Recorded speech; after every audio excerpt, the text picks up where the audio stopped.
After Duane Barry abducts Scully, Mulder heads a manhunt to find her before it's too late. We get to see to what lengths he will go to ensure his partner's safe return. But can he make it in time, or will Duane Barry offer her up as a gift to those who have been tormenting him? This is not happening. According to the reports I've reviewed, Agent Scully's research states that Duane Barry's propensity for violent, deviant behavior is due to brain damage from a bullet wound in the head.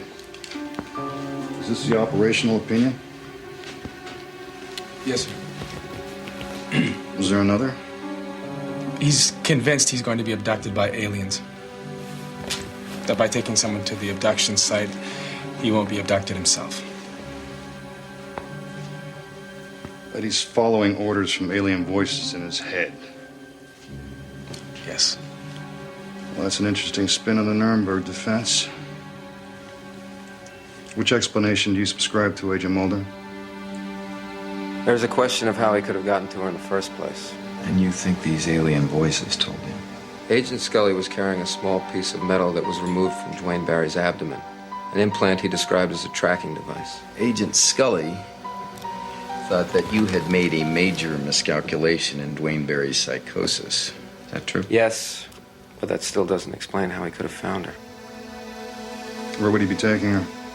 I don't know. He talked about a mountain, but he wasn't specific about the location.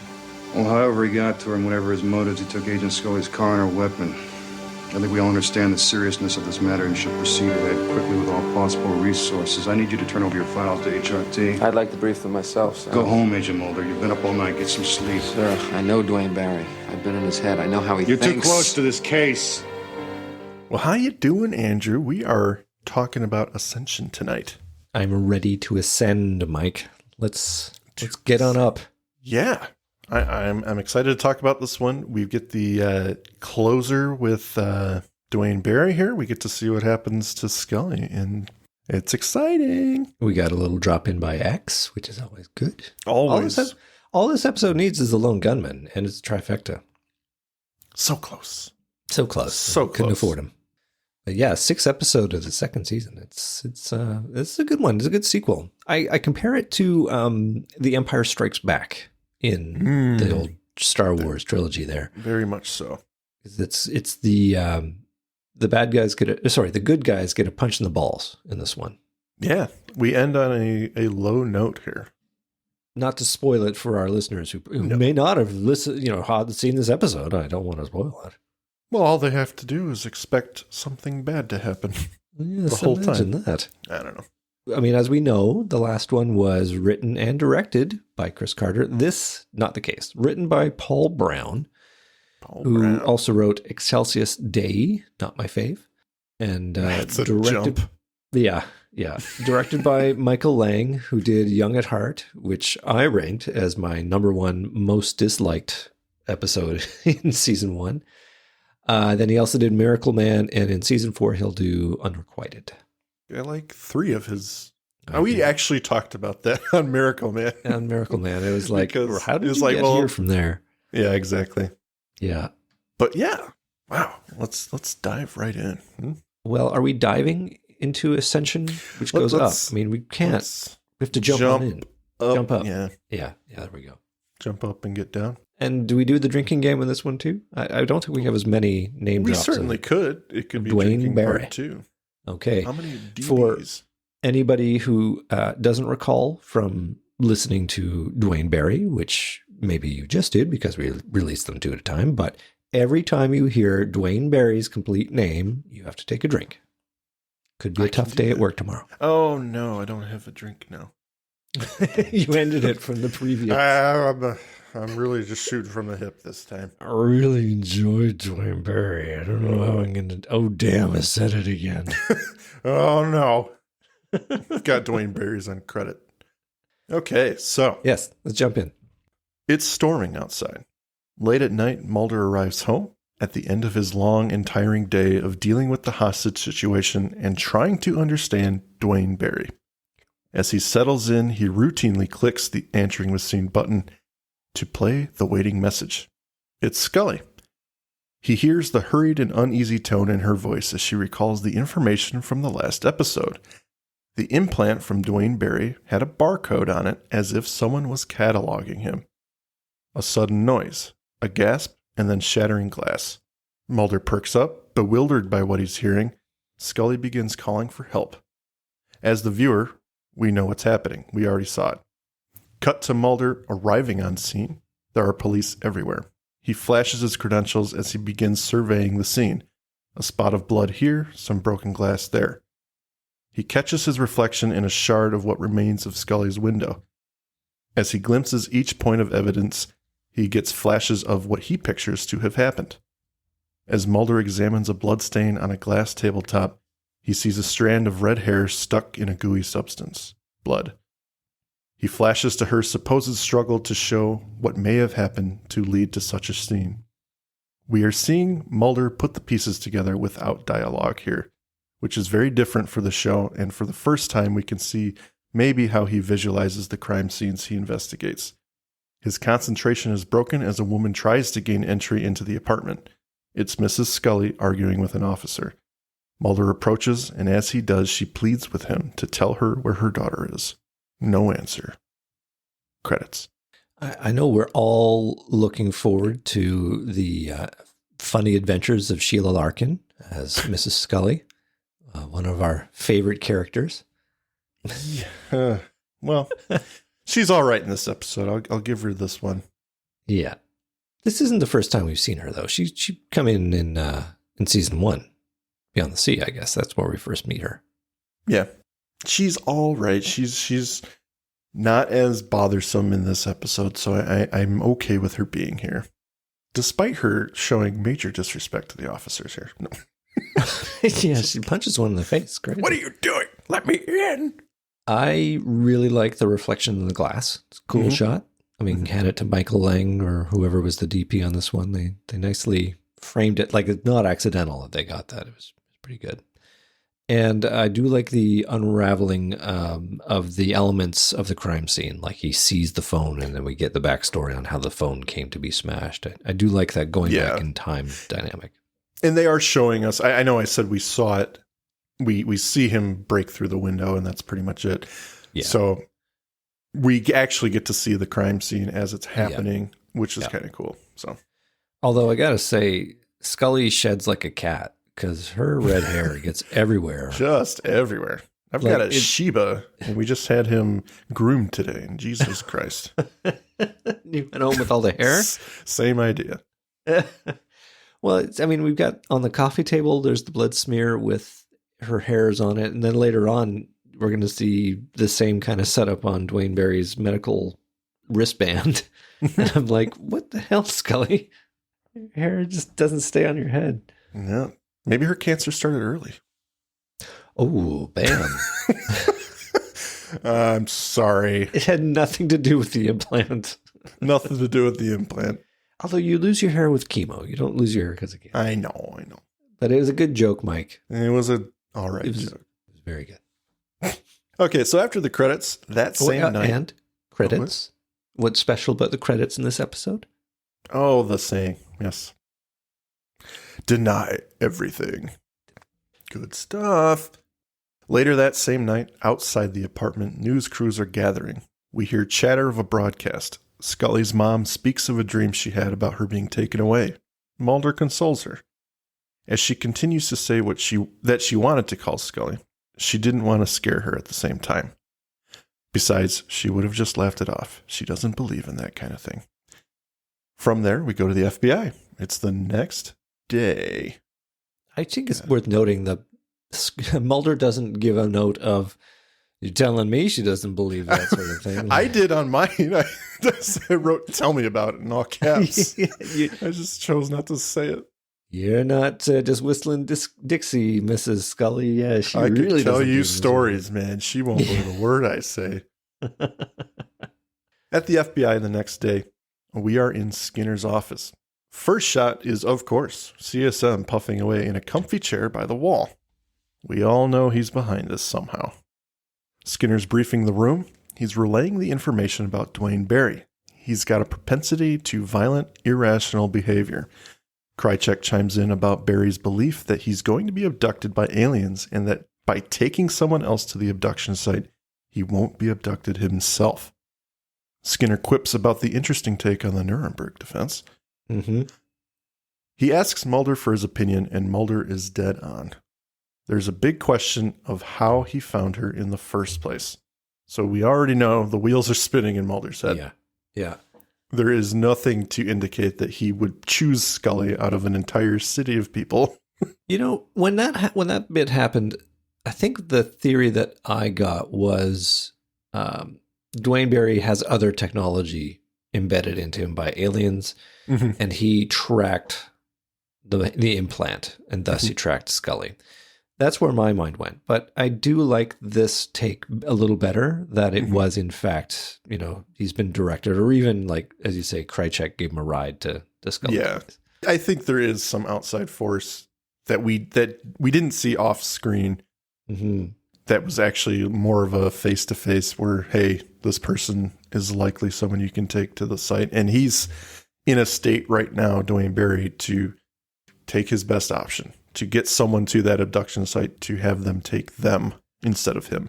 Or even better, Cigarette Smoking Man calls up the aliens and says, hey, we got a problem down here on Earth. Can you tell your man DB there to go and make his next victim, you know, make an offer to Duane Barry that if he takes this woman at 148 Park Lane to, you know, back to the abduction site, then we'll let him go. Yeah. Mulder goes on to recite that Scully had a metal implant from Duane Barry, which could have acted as a beacon. Another supervisor says Scully even stated Mulder majorly miscalculated Barry's mental state. Doesn't explain how he could have found her. It's here Skinner interjects, where would he take her? He mentioned a mountain, but was very vague. Wrapping up the session, Skinner says, well, he has her gun and her car.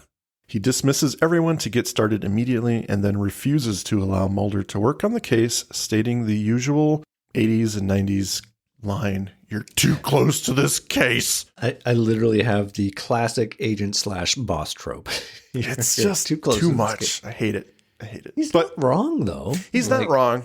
He hasn't slept, you know. There's all sorts of reasons why he shouldn't be doing this. It's obvious Mulder has not slept, that's for sure.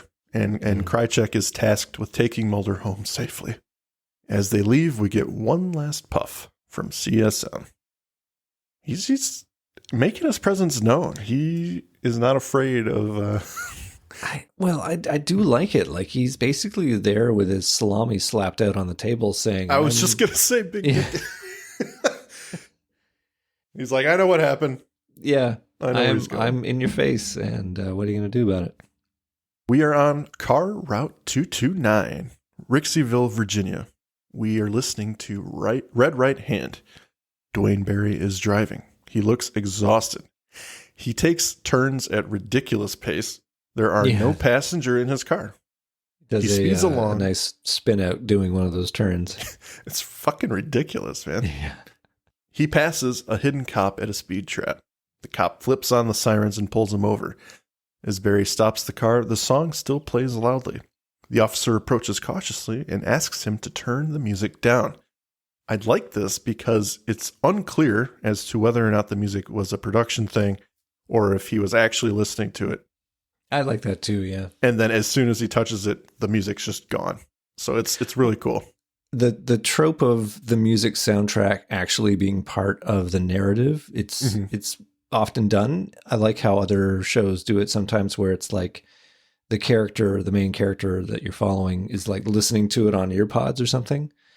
You know, like the music is all encompassing, and then it turns that tinny, you know, when they take their ear pods out and realize, oh, it's the song that they've been listening to. Exactly. Right? It's really cool.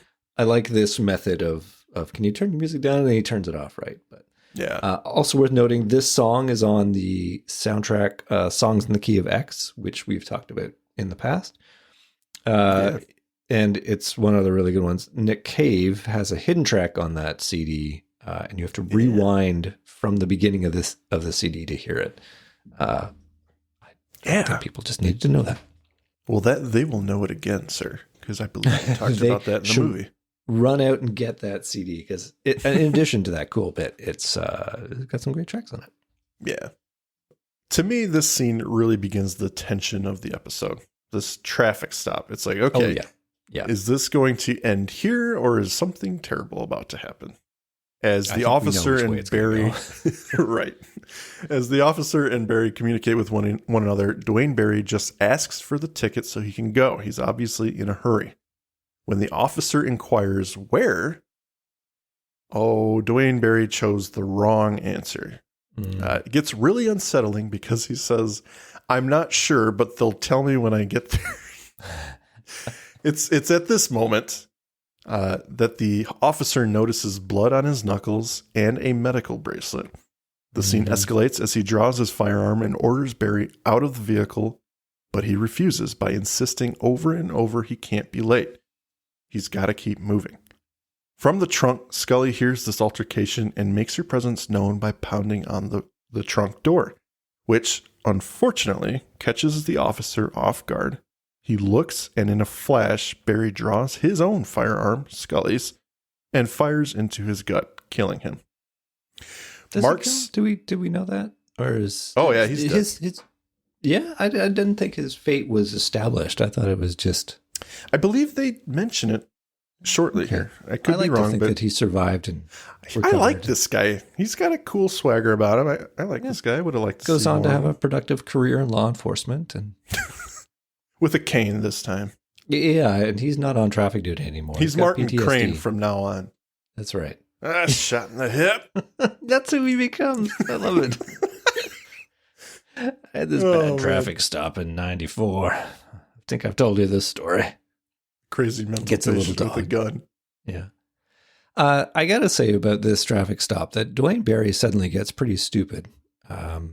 Doesn't come up with a better story than I don't know where I'm going, but I'll know when I'll get there. It is one of those turns where I believe it still. I think it's in keeping with his character, but it is a little just this side of not great.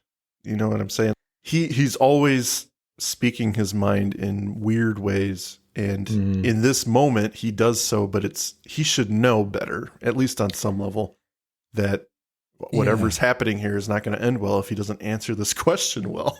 Well, and I'm sure he could have come up with a more reasonable explanation, but he's got the presence of mind to say, "Can you just give me the ticket and let me go?" Mm-hmm. But yet he doesn't have the presence of mind to give a better story than "they'll tell me when I get there," which he should know is crazy talk. Set the alarms off. Yeah. I mean, the cop could have just seen the blood in his hands and been like, "Okay, we're going to have you step outside the car now." I don't trust you. And then Scully ultimately gets this cop shot by distracting him. Nice going, Scully. Yeah, Scully, what the fuck? Don't you even know how to get rescued? Yeah. So we've established that she's got one murder on her belt. Her conscience. So I do want to call out Mark Snow's score. Yeah, it turns so discordant when, as soon as the officer gets shot, this untuned piano basically takes over the scene, and it goes from suspenseful to terrifying in one shot. So the camera cuts to Scully inside the trunk. She waits to see who got shot. The trunk opens to reveal Barry's face. She lifts her head in disgust, locking eyes with her captor. We get a cool cut here. The officer's car cam has recorded the whole incident, and the camera cuts from her face to the camera's point of view at the FBI. They're replaying it, completely skipping over the whole discovery aspect, which I like. We don't need it. We can put it all together. Officer down. They got to the scene. He's dead. And I guess the only issue I would have would be passage of time. Because, I doubt that this footage is being sent. No, yeah. It is definitely hours, I'm sure.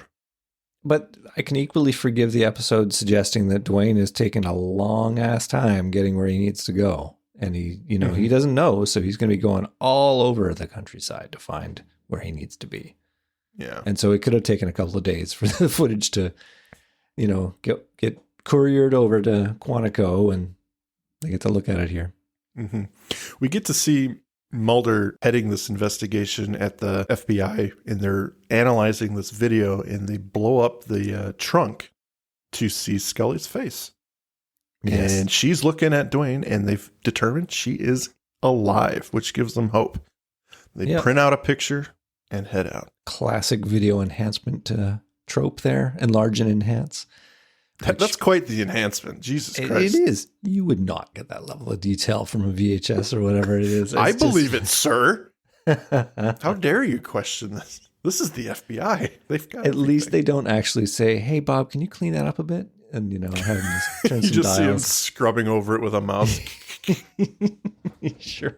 No, he takes a picture of Scully and licks it and puts it on the monitor. What they should have done is had Scully's prom picture and insert it into the computer and have it go green match. Match, yeah, 100%. That would have made it 100% better. We move on to Mulder reviewing Barry's conversation with him when he was at the travel agency. He speaks of a mountain ascending up into the stars. Krycek interrupts with small talk. The determination on Mulder's face is there. We can see the wheels turning as he replays once more the tape. Suddenly, Mulder has a bit of a revelation. The officer was killed in Rixeyville, which leads to the Blue Ridge Parkway. Krycek watches in awe as Mulder pieces it all together. He goes to a shelf with some yellow pages and identifies Skyland Mountain with the tagline, "Ascend to the Stars." Mulder tells Krycek to get his car and he'll meet him down. I take a little bit of issue with Mulder having this encyclopedic knowledge of mountains. Because, when he goes over to that shelf, I was like, he's going to pull out a map of Route 229 and he's going to look around and he's going to see, oh, there's Skyland Mountain. That may be... And then he could have gone to the yellow pages. But I hear your complaint. I hear it, Andrew, I'm ruling. I'm making a ruling invalid. Yeah. Okay. Fair. At least I got a fair hearing. It's a park, and there's probably advertisements everywhere. Maybe not. I'm just kidding. I don't know. Well, they could have seen where he goes to the map on the wall of Rixeyland, and then he sees the mountain, and he's like, "Oh, wait a second, there's a mountain here. I wonder if." And then he goes to the yellow pages. And then he sees the advertisement says "Ascend to the Stars," and they're like, "That's the place." There and you he go. said, ascending to the stars." That's what he saw. That's good. I'm with you there. They We're could have making the used a episode little better. bit. Yeah, took us a while. So Krycek is in the garage. He's giving an update to CSM about delaying Mulder when he can. Mulder shows up and they leave. We see CSM in another car, feigning or pretending to be on his phone still, and then looking ominously at them as they leave. Ooh. I think he just doesn't know how to use a cell phone. I think he's been... Wait, Krycek, are you there? you hung up, Krycek? Are we still talking? I am your boss. You can't... No, I end the phone calls. Is this still using my minutes? I need to make another call. How do I does hang this up? How does this antenna work? Do I have to insert it? How does out? Mr. X do it? He's so smart, that Mr. X, with his telephones and the brooding. In his one-liners. Yeah. I've got to get better. You know what I could really go for right now is a cigarette. Another one. Another one. I want to see him light one cigarette with the end of another cigarette. Yeah. And then just... I'm not ready for you yet. I know it defeats the whole cigarette lighter business. He's making a flame, but I just really want him to be so into smoking that he takes one cigarette it's near the end and he just... And then He's takes got one on cigarette. standby at all times. Exactly. Look, I know you think we should have told Skinner, but if he sends in the whole cavalry, Duane Barry might go over the edge. Right. If we find him first, we'll notify the Bureau. All right? Yeah. You really think you tracked it down with that implant? Well, that's the easiest explanation. It's also the most implausible. Is there another possibility? Somebody could have given him her address. I don't know who. And we can see on his face that not only is this likely, I think it's what he believes. Yeah, and it's absolutely what happened because this is Mulder's superpower. Yeah. Yeah. We never get confirmation, but there's confirmation. Just by the way the episode unfolds and the way the previous episode goes, there's no way Duane could have just miraculously picked her out. So it's so ridiculous. Yeah. I got to say though, Mulder's near accident from falling asleep at the wheel, literally there's an oncoming semi, and then he swerves out and he's like, Mulder, It's always pull a over, setup. let me drive. And Mulder's like, I'm fine. What? You are clearly No. not fine. If I didn't say anything, we'd both be pancakes. My pants are a little warm. Can you get the change out of the back? We cut to Skyland Mountain. Who is this? Frank Druce, ladies and gentlemen, from EBE. I thought maybe he was too major a character in EBE to be used again, but To bring it full circle back to Michael Lang, right? Director of Unrequited. He is the guest star in Unrequited. He's the soldier. right. But Michael Lang didn't direct EBE though. I meant because we talked about it earlier. Right, Michael right. Lang. We'll have another bit of Michael. Of Druce playing yet another bit player. So yeah, we get him, and then he identifies Barry as having been through there. They get into a heated discussion, he and Mulder, about time and the fact that the trolley is down for maintenance. He'll have to drive, the operator says. Mulder threatens him with his gun to let him use it now. He does not have a choice. I gotta say though, I know Mulder is kind of he's stretched a little thin, but threatening somebody with implied violence, like, I did not buy that. You don't? No. It is big. I'll give you that. I don't know that I wouldn't buy it. I think he's very, very concerned right now. Well, sure he is, but if I'm the tram operator too, I'm like, listen, buddy, you shoot me, you're not going to get up that tram either. So you really don't have any leverage here. But I mean, I suppose he's no Druce in this scene. He's kind of spineless. But I just looked at it from Mulder's character point of view, and I just thought this does not square with anything we know of Mulder so far. It's not a heroic moment for sure. No. I'm But with you. That makes sense. It does lead us into our action set piece, you know.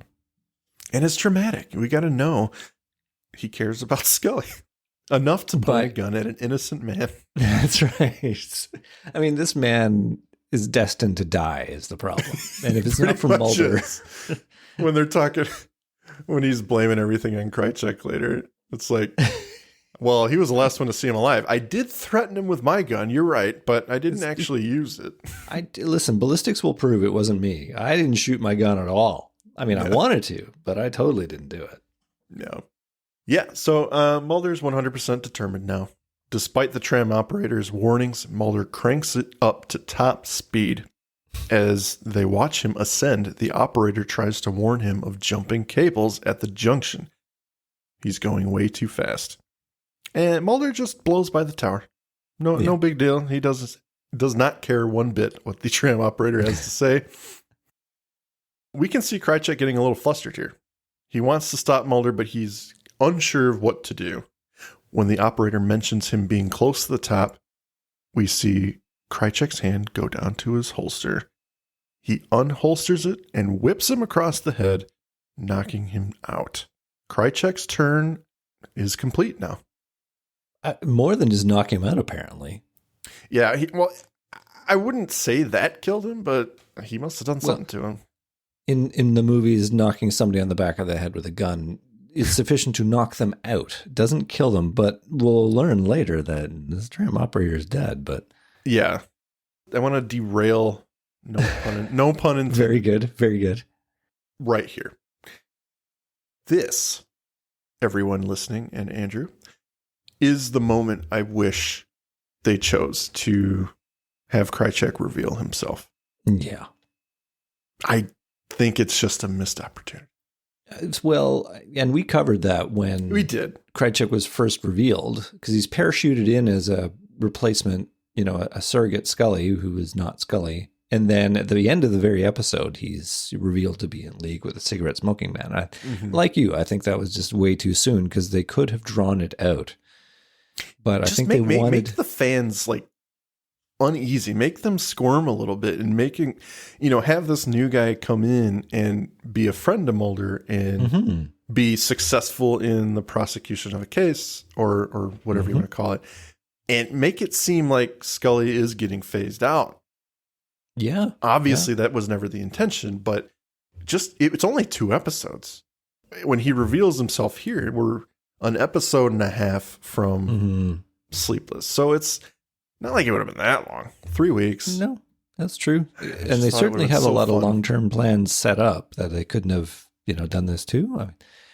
My issue is more why Krycek kills the tram operator. Like, why knock him out at all? Like, apparently we've already established the tram operator has a real fear of guns. So Krycek could just show him his saying, stop this thing, and he'll do it. Yeah. Maybe it was a bit of an overreaction, but if we know anything about Krycek, and what we will learn is he's true. very impulsive. And he's not the best secret agent at this point. Doesn't handle his emotions well at all. So I have some technical questions about the operation of trams on mountains. I don't know if are you an expert in tram technology? No. Funiculars, as I believe they're called. I am not, sir. You're not? Okay, well, we can puzzle this out together. The first is, do you think the controls for operating the tram would actually be inside the tram itself? Probably not, now that you mention it. I think they would be at the base station, Just where they could letting your tourists have the ride of their lives. If you die, it's up to you. You got to sign this waiver before you get out. That's true. And my favorite is the slow fast on the dial.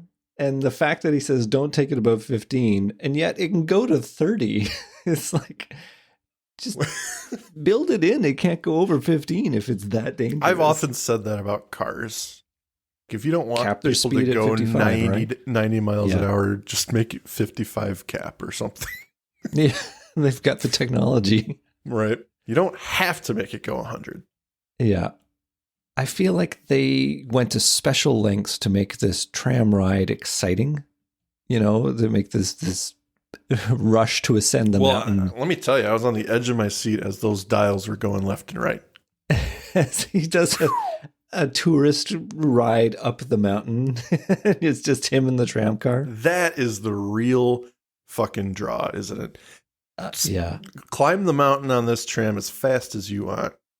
That's the exciting part. I think they really needed a scene where the tram is speeding up, but in the background we see the car going up the switchback.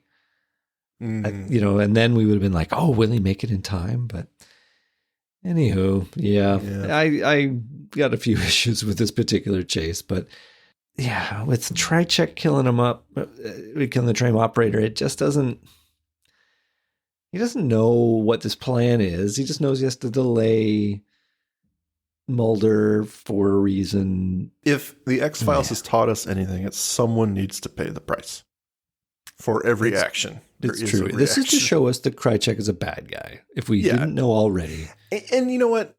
I'm okay with him killing the tram operator, if only to say, hey, I may be a henchman, but I'm a bad guy. Does that make sense? Yeah. We know him as Krycek, the green agent who's been helping Mulder, but is also a secret agent. Yeah. So now at this point, we know he's willing to just kill an innocent person to ensure the completion of his mission. Okay, well, that raises the stakes a little bit. But I do get your point. Yeah. Okay. So after he pistol whips the tram operator, Krycek emergency stops the tram. Mulder is now at a deadlock. He can't contact the tower. He gets out through the top hatch and climbs onto the tram to Krycek's utter disbelief. His eyes tell us he cannot believe what he's seeing. He's completely underestimated Mulder's resolve, despite leaving him hanging hundreds of feet off the ground with no means of real escape. In a last-ditch effort to thwart Mulder and possibly kill him, he turns the tram back on while he's outside of it.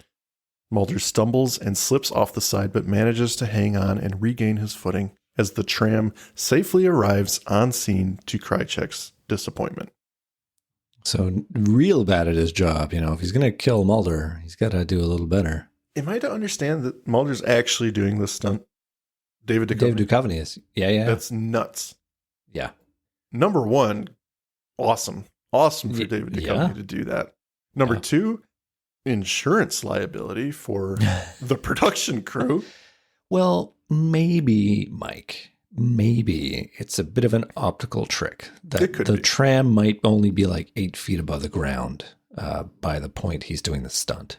I have not examined the scene as well as I could, but I hope that's the case because Jesus Christ. All I know is when he's going up in the tram, it's a beautiful day. And then when he gets out of the tram, it's sunset. Nighttime. It's like suddenly, whoa, I really got to get a move on. The sun just dropped real quick. The sun's on a timer too. So, Yeah. yeah, that is quite the change.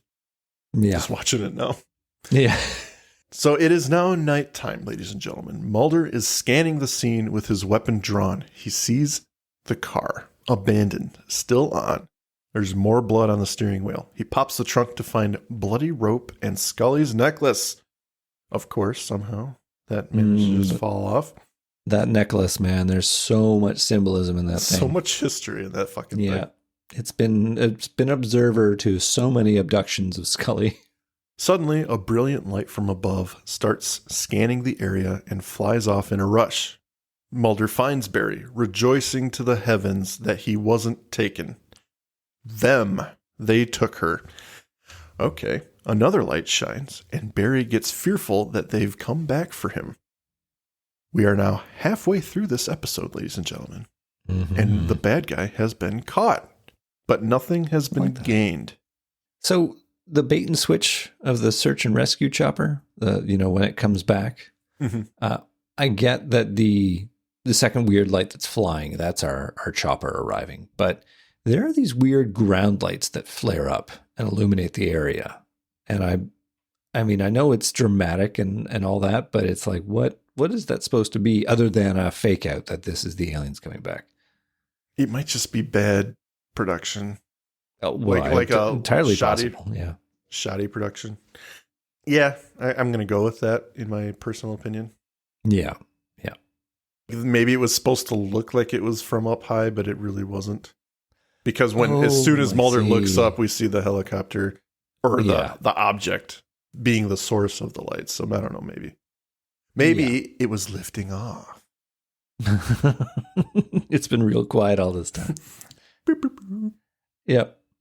So yeah, Barry is being tended to by paramedics after the commercial. Mulder gets his chance to interrogate him. Did you kill her?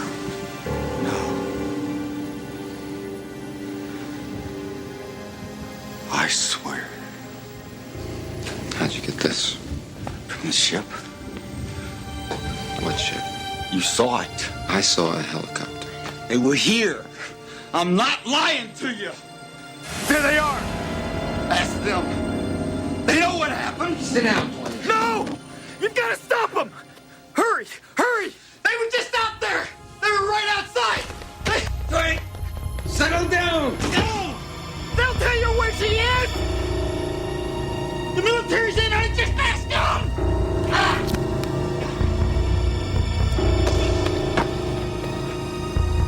Did you hurt her? Did you hurt her? No! What is this? He begins to lose it, doesn't he? I think, yeah, the 30 guys are there when he points them out. And I love the misdirection because Mulder eventually turns and looks and he doesn't see them. But I think that's meant to be in Duane Barry's mind at that point. Do you think? Like I believe that they ride a fine line with that character of what's reality and what is legitimately a product of his brain injury. And that's the interesting thing, right? Like he could very well be having all of these alien abduction experiences, but he could also be a pathological liar at the same time, right? So That's true. It's impossible to determine what the truth is in the midst of all the fabrication. Mm-hmm. That's a good point. I never really took that as being a figment of his imagination. I just assumed Krycek was lying when Mulder asked him if he was alone. Is anybody else says, here? yeah.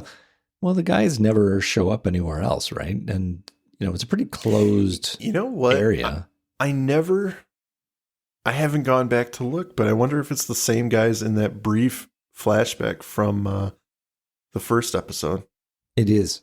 It's the same people? Yeah, it's the same dudes in suits. So You could be right. I think it's That's his imagination.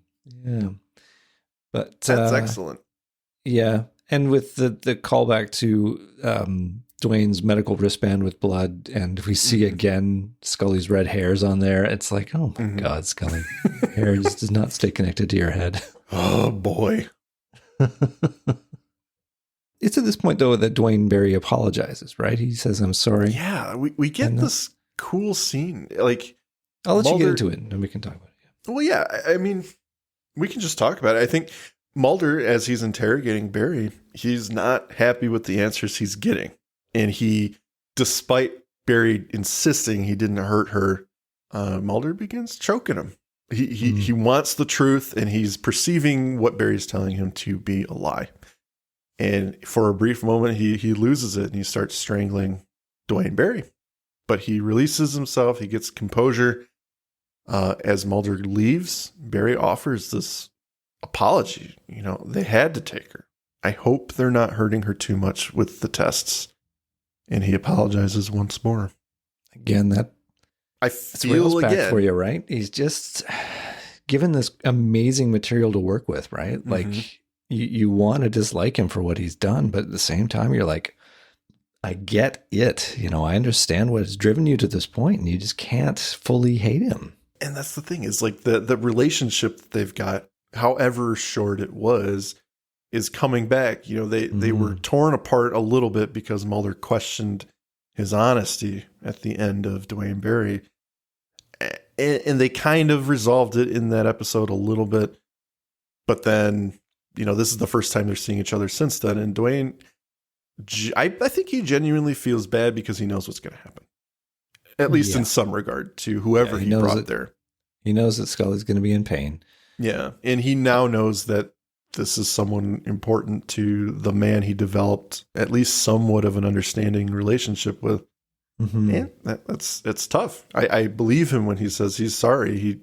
He just wanted the nightmare to be over. So, yep. Yeah. I think it's worth noting that Mulder saw a UFO. You know, he was there and saw the experience of Scully being abducted, basically, and the UFO flying away, but chose not to believe that that was a UFO. He calls it a chopper lifting off, right? Mm-hmm. Whereas in another circumstance, if Scully wasn't involved here, he would have connected the dots a little differently. I think that's important to note. Yeah, that's very possible. I think what happened was maybe that first light we saw was in fact them taking Scully. Oh, that's totally what I've always thought. Yeah. Yeah. Whether it's the aliens or not, whether or not it's the military, we don't know exactly which one it is, but I think in Mulder's head, what he saw and then that second light coming through was the same thing. He thought the second light being in fact a helicopter was what he saw in the first time. So he's like getting it conflated with each other. Well, because he won't let himself believe otherwise. That gets him Scully back. You know, right. if Duane Barry's story is in fact false, then Scully has to be here somewhere. Something has to have befallen Scully that is not she was abducted by aliens. Mm-hmm. So that is why I think he has to believe it that way, as opposed to what he probably really thinks actually happened after having this interchange with Duane Barry is, yeah, she was probably taken. Yeah. He goes into the hall and Krycek inquires what Barry said. Mulder asks if he was alone out here. And of course he says he was. Mm-hmm. Mulder demands no one go into the room. Now, except you though, right? Yeah, except me. Now we get a flash of Scully. What's happening with her? Brilliant white light fills the screen as we see Scully on a table with a sheet over her. A spinning, whirring drill above her. Her eyes jolt open. We see weird contraptions blowing what appears to be air into her abdomen. Cut back. Mulder finds Krycek in Barry's room, talking to him face to face. He takes this opportunity to scold him. No one interrogates him except Mulder. Skinner arrives and is very pissed off at Mulder for disobeying orders. Suddenly, someone calls for paramedics. They rush into Barry's room. He's gasping, choking for air, eyes terrified. In a final breath, he passes before the paramedics can help him. The camera closes in on Mulder's face as he looks down at Barry, knowing he will not make it out alive. He's not going to make it to the 3rd episode. No, that's the I'm end gonna of say Barry. good work on the part of Chris Carter and the whole team there to make the most use of your actor, even when she is 9 months pregnant. Yeah. So, Jillian, we noticed your abdomen is real distended for, some reason, which I'm assuming is pregnancy. We're wondering if pretend to blow air in it. we're wondering if maybe we couldn't use that in the scene, once in a lifetime kind of thing. Wouldn't it be cool if it made it look like we were just blowing air into your belly? What do you think? Fine. Fine. I guess I'm contractually obligated to be in these shows, so sure. Yeah. So good marks for getting the most out of your actors, despite their medical condition. I have you for 3 days, Scully. Or Jillian. Oh, God damn it. I'm going to get it. I don't care how pregnant you are. That's right. Listen, we're not focusing on your breasts, so it's all right. Is it one breast? That's what we're going to be punning on next time. Oh, boy.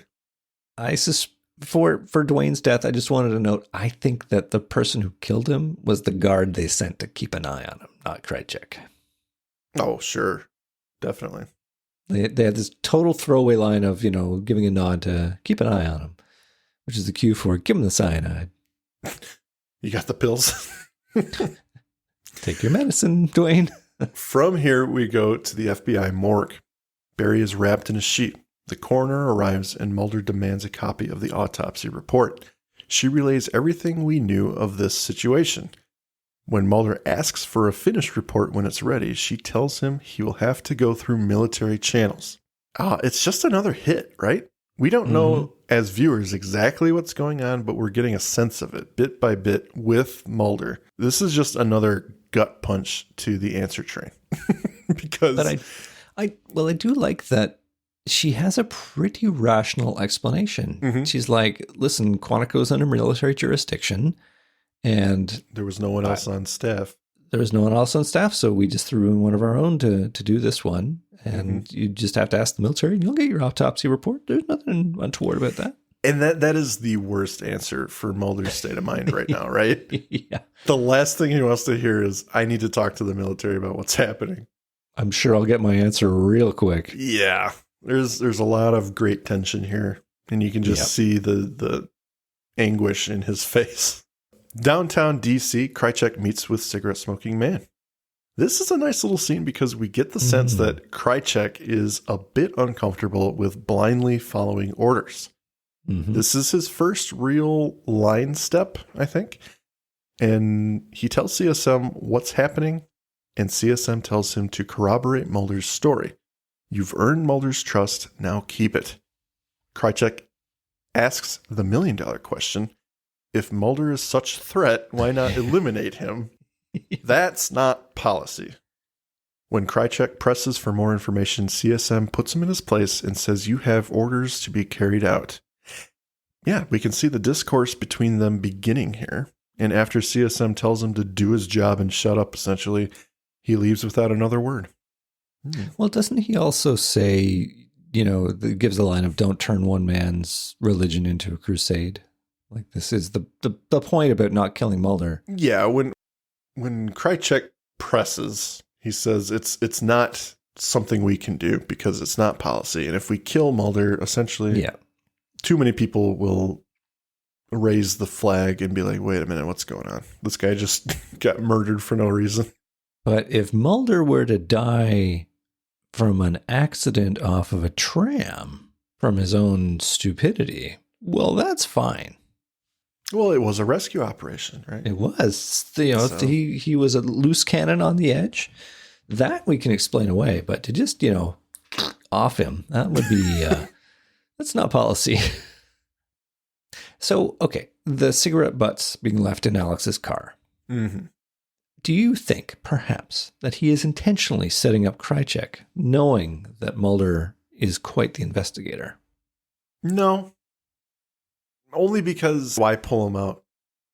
Because they definitely help him. They definitely help him escape the FBI in the next coming up here, the next scene with Mulder and Skinner at the end when they're having that. He's going to say that he didn't show up for work and his phone's disconnected. But I mean, that could just be we disappeared him, not they helped him escape. But I guess. I mean, it could be, but I don't know that. I mean, you want to think that Krycek's a crafty dude and he, he's being parachuted out because he got blown.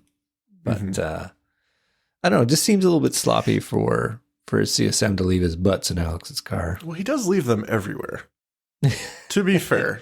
And they are a super distinctive brand, and he only smokes like 2/3 of it. Right. So the next scene, Skinner's meeting with authorities, passing around autopsy info and photos of Duane. Mulder describes momentarily losing control as he pushed Barry to tell the truth. CSM is indeed there, of course. None of the people here are too impressed with Mulder at all, and this looks highly suspicious given the pathologist's report. Death by asphyxiation is likely due to bruised larynx. Krycek is actually corroborating Mulder's story, but OPC wants both of them to take a lie detector test. Mulder posits the theory someone poisoned Barry, and there will be no mention of it on the Navy pathology report because they're in on it. He sounds especially crazy here, but, that's Mulder's cross to bear. Well, I'm also looking at, I'm sure the paramedics that were on the scene would have had something to add to that because, death from asphyxiation means you can't breathe. Yeah. And the first thing they do is clear his airway. So, and then they go into chest compressions. So it's like, no, he died because his heart stopped. So, I think that's a little bit of a sloppy exit there, but sloppy or purposefully sloppy. Sure. We'll go with purposefully sloppy. It's a great episode, Mike. I'm not. I'm just fun. But you know what I'm saying? It's like his death is not asphyxiation because it's hard to accidentally asphyxiate. Right. No, I got you. And they all walked in and he's on the floor dying. It's like, are you strangling yourself, sir? What is happening? Sorry, just one more thing I wanted to say about that scene. I love the line, "Why are you so paranoid, Mulder?" I don't know. Maybe because I find it so hard to trust It's so funny because it doesn't explain anything. It's so good, though. Okay. It's like, I just want you to fuck off. It's actually almost on par with From One Breath. Scully's sister walks into his apartment. Why is it so dark in here? Because the lights aren't on. It's so fucking funny. Thank you for that. Yes, you are correct. The lights are not on. Yeah, it's awesome. Out in the hall, Mulder borrows Krycek's car, and we get one last looming look at Krycek watching him leave. What a money shot, eh? It's like, you're about to exit, sir. And there is a moment where Krycek's like, no, don't take my car. Yeah, I really want to get out of here. We got to go to OPC. They told us what we got to do. What are you doing, Mulder? Mulder goes to meet the senator, but is intercepted by Mr. X waiting for him in the shadows. Somehow he knew. Mm-hmm. Oh well. Mr. X keeps with the cryptic talk and mentions that there has to be a reason, something to hide by killing Duane Barry. They have one policy, deny everything. Mulder gets back in his car. What? It's worth dwelling a bit on this interaction between X and Mulder because what the purpose of this whole scene is so that Mulder gets to drive around in Alex's car and eventually find the cigarette butts. I think they needed to get him out of the office. They had an opportunity to drop X in, and that's always a good scene, nice and tense when we have Mulder talking to X. Mm-hmm. But I'm not, other than that, if you were to sort of back off and say, what is the point of this scene? I'm not really sure there is one. I could read that it's to turn Mulder away from talking to Matheson because X has a need to keep Matheson in play. He knows that if Mulder goes in to see Matheson, says, I need you to use your resources to help me find Scully, Matheson would do it and maybe burn himself up in the process.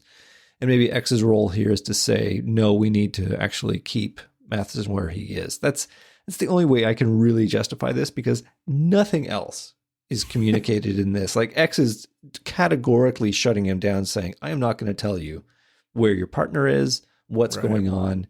no matter, like Mulder's so willing to pull a gun on a tram operator. Why isn't he pulling his gun here? It's like, what's going on. And X is just like, I'm not going to tell you. So it's like, I'm sure with a little violence, Mulder could get his answers, but. Well, he does attempt that later. He does attempt, maybe not in the Capitol building is the problem. You need to be in his apartment. The setting is all wrong for that. So Mulder gets back in his car, sits for a moment, and then notices the ashtray. Yes, the ashtray, ladies and gentlemen. If you're not old enough to remember, they were actually built into the car. He notices it's ajar, and he sees some cigarette butts.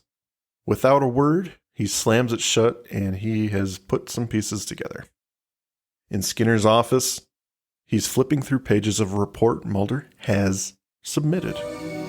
All right, what do you got? I found this in Agent Krycek's car. He doesn't smoke.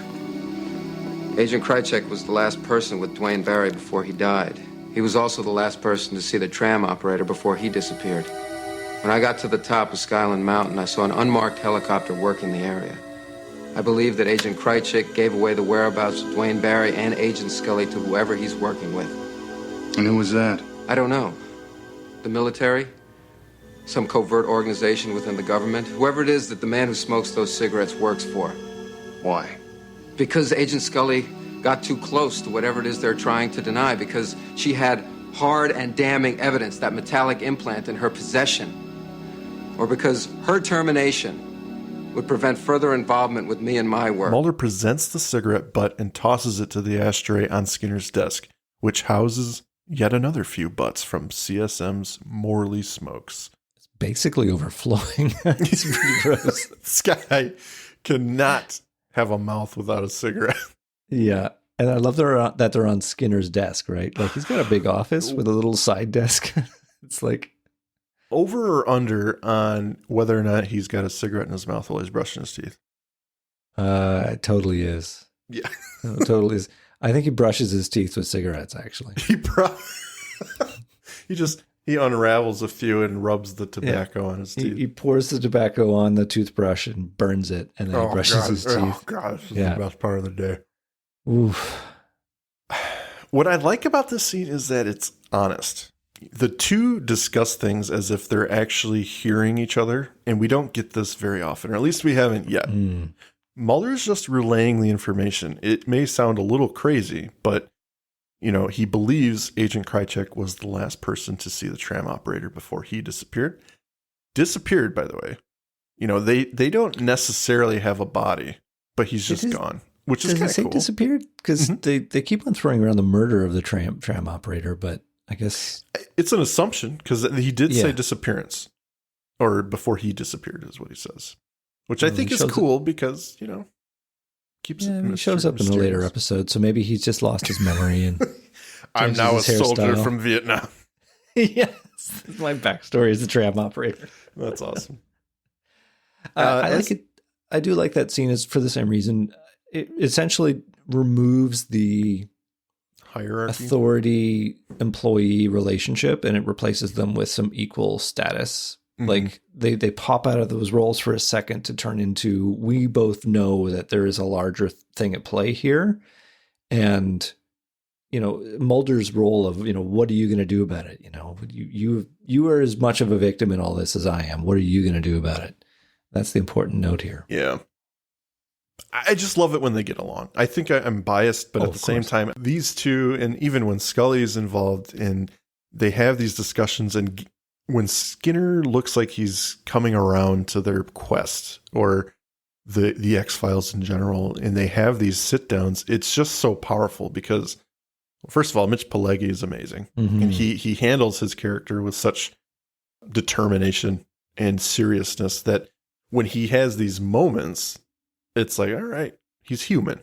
And we like to see that side of Skinner. So in this moment, it's very much like you're saying, the hierarchy, the authority is removed, and they're peers at this point, just talking and hearing each other out, kind of off the record almost. So yeah, and they are very good about playing this relationship, like toying with the fact that you don't really know his allegiance at this point. that he Right. appears to be part of the oppressing upper management, but then he will let the cracks show and be like, yeah, listen, I can't really protect you if you're going to choose this path. But, you know, he does have his back from time to time, like when he stands up to CSM and tells him to get out. You know, there's moments, right, which makes him a character you want to become an ally, and that's what makes it hopeful and interesting. He asks the question that really casts this doubt over the entire conversation. Do you think Agent Scully's dead? I don't know. How far do you think they'd go? What do you know about Agent Krycek? I didn't give him the assignment. I only...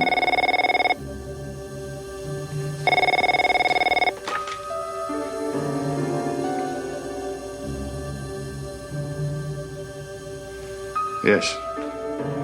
Thank you.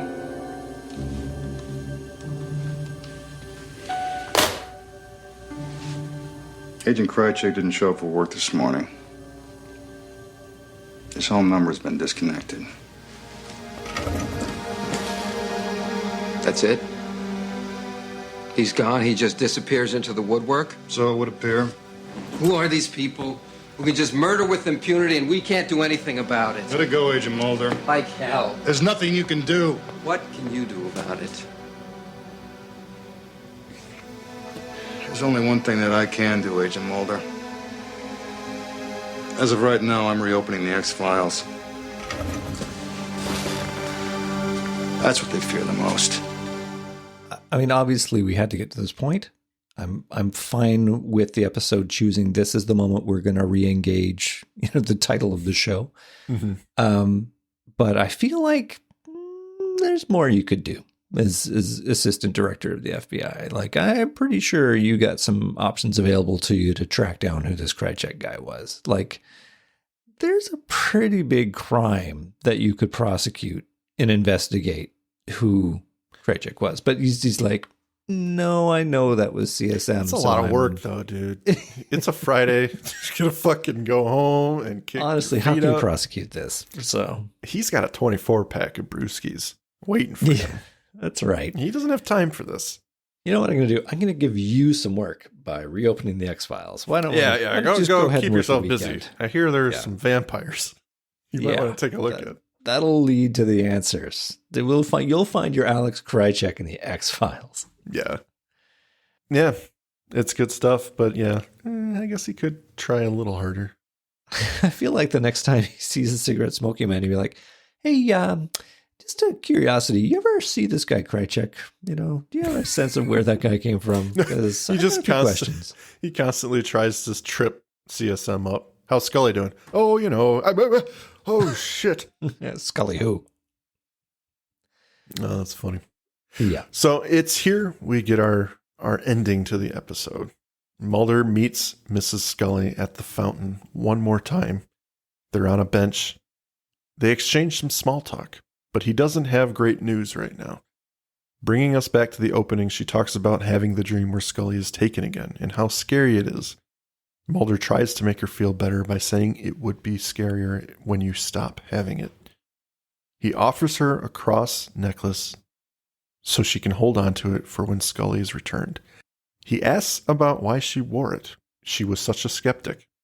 She offers the wrong time frame for when she received it. She like then the puts it. Talk. She puts it back in his hand and closes his palm over it. You give it back to her when you find her. Nighttime. Mulder's walking on a hill, likely at Skyland Mountain, again, where he intercepted Duane Barry. He's solemn, sad. He looks up to the stars in the sky as Mark Snow's piano offers a subdued and emotional melody. Credits. And that's the last time we ever see Scully. Crazy. Gillian Anderson had a baby and decided she had better things to do. So didn't want to do the show anymore. That's it, man. Can't blame her, you know. Acting is hard. Acting's tough. She has other career aspirations. Possible explanation for Mrs. Scully's misremembering of when the necklace got given out. She's going through a lot right now. You know, her daughter's been kidnapped and not there. She's, her memories. Let me ask you something, Andrew. What kind of mom forgets such a significant gift to their child? I think we've established that nobody likes her. So I don't think you should have any sympathy for Mrs. Scully. I don't. Yeah. You know what? She almost deserves this. Fuck you, Margaret. And that's what you get with your hair all up in a weird old lady bun. Listen, the only reason we like you is because you're married to Rob Bowman. But yeah, that's really your only saving grace. R.W. Goodwin, I think. Not R.W. Goodwin. Yeah. And that scene actually is another weird use of this zoomed in close up. Mm-hmm. It's like they must have used the same editor who's like, oh, I wish we could have got the coverage for the close ups. We need faces. It just looks so weird and stands out. Anyway. All right. So we have ascended. Let's get into final thoughts. Why don't you kick us off here? Well, definitely for me, the Empire Strikes Back feel. The heroes have suffered a setback and we're set up for a victory in one breath. It's good, but in my opinion, not as good as Duane Barry. Probably because Chris Carter has his hand in Duane Barry, and in this case, he's got to hand it off to another writer-director combo. As a solution for the problem of what you do with Scully when the actor is pregnant and going to be out of commission for a few months, it is elegant. I think that in this case, necessity was the mother of invention here, if you pardon the forced motherhood pun. It launched the whole mythology arc plot line, even if it does go completely out of control later. Like, it is really impressive that they are like, okay, we got to do something because we don't have a character here. Where's she going to go? And they came up with this whole plot line to excuse the character's absence. And they could have just dropped it, right? Scully gets returned, the show goes on, and never have a mythology arc. But obviously it's so well set up and they've got so much to draw from that they can have numerous episodes in the future and expand the mystery. So it all kind of starts developing here, and that's to the episode's credit. But in my mind, Duane Barry, the episode, probably works better because it is simpler. It's more self-contained. Like it has all of its action on one set. But here, Ascension goes much wider, more locations, more moving pieces. We've got X, we've got Krycek, we've got Cigarette Smoking Man, we've got these intercutted scenes. They're all kind of a bunch of loose threads. And when you've got loose threads, that's when the sweater can start unraveling. So I liked it, but maybe not as much as Duane Barry. But as a stepping stone to the excellent One Breath, it's very good. I think I would agree with that. I think Duane Barry, the episode, is just this tension machine. There's a lot of uncertainty and a lot of mystery surrounding the antagonist himself. And as the viewer, I want to know what his motivations are, what is really happening. And they unravel that very well.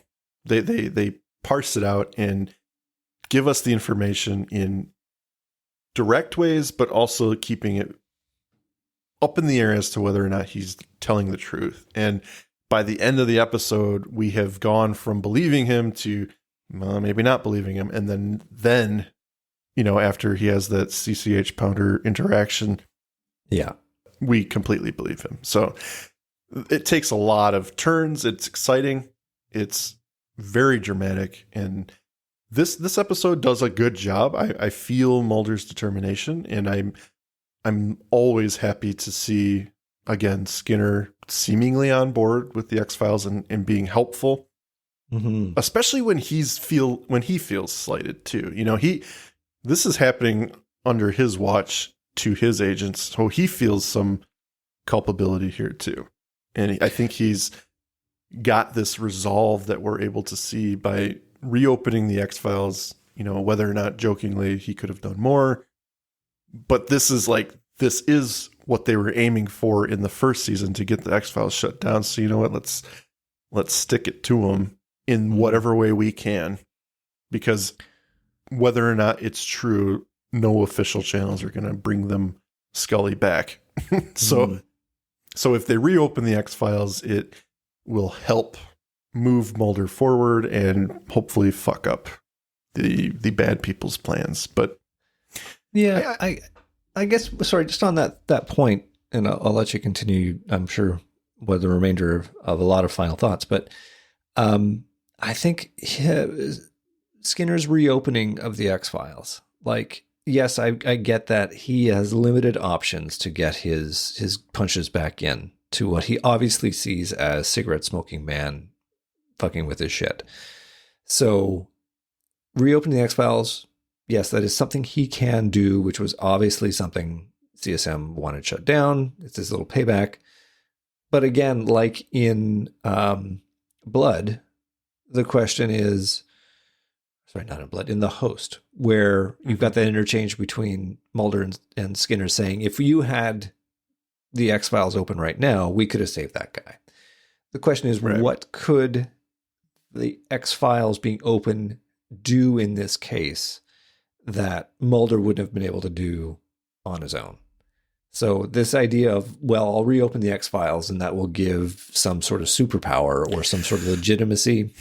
I think I get what you're saying. I think it's more of now Mulder once again has the resources to dive into things you don't want him looking into. Whether or not that's believable or not. Well, and he also won't be assigned to chump cases, right? Like he won't be put into duty on things that are going to absorb his time. Now he can actually investigate the stuff that's important. Exactly. Yeah. Okay. I buy that. So yeah, I mean, I think I'm with you. I think Duane Barry is a better episode overall, but yeah, this one's enjoyable, and we get to see Mulder piece things together. I know he does that in every episode, but it's fun when he doesn't have the answers immediately. And yeah, absolutely. Especially in this arc, these 3 episodes, he does not have the answers. And in this one, we got to see at the end him throw out his theories to Skinner, and it's intense. You know, he's putting the pieces together. And it makes enough sense to him and to the viewers. So that's important. Mm-hmm. So what would have happened if he got to Skyland Mountain, you know, if he got off the tram sooner or something, and he got to Duane Barry and Scully heading up the mountain? He was there. I don't know. Obviously, we wouldn't get one breath because he would have saved the day, but or would he have seen the abduction happen and know? Like, I think there would be a chance of him having more of an answer as to what happened, believing Duane Barry in the interrogation rather than choking the shit out of him. Things would have been different. It would have been different. Good stuff, man. Well, I don't think we have any listener comments that are specific to Ascension. Everything was mostly about... Yeah, we read them all last episode, but they kind of encompass both, so that's okay. So what we recommend is you go back to Duane Barry and re-listen to those comments then, and then you'll get the idea here for Ascension. So pause this here and go back and listen to the last 5 minutes. And then you're going to get about 30 seconds left of this episode where we say goodbyes. We're about done. Yeah, I think so. Good episode. I think that's enough for me. If you would like to say goodbye, Andrew, please do. Yes. Thank you for ascending with us. And we look forward to wrapping this one up with Return of the Jedi. One breath. Beep, beep, beep, beep, beep, beep.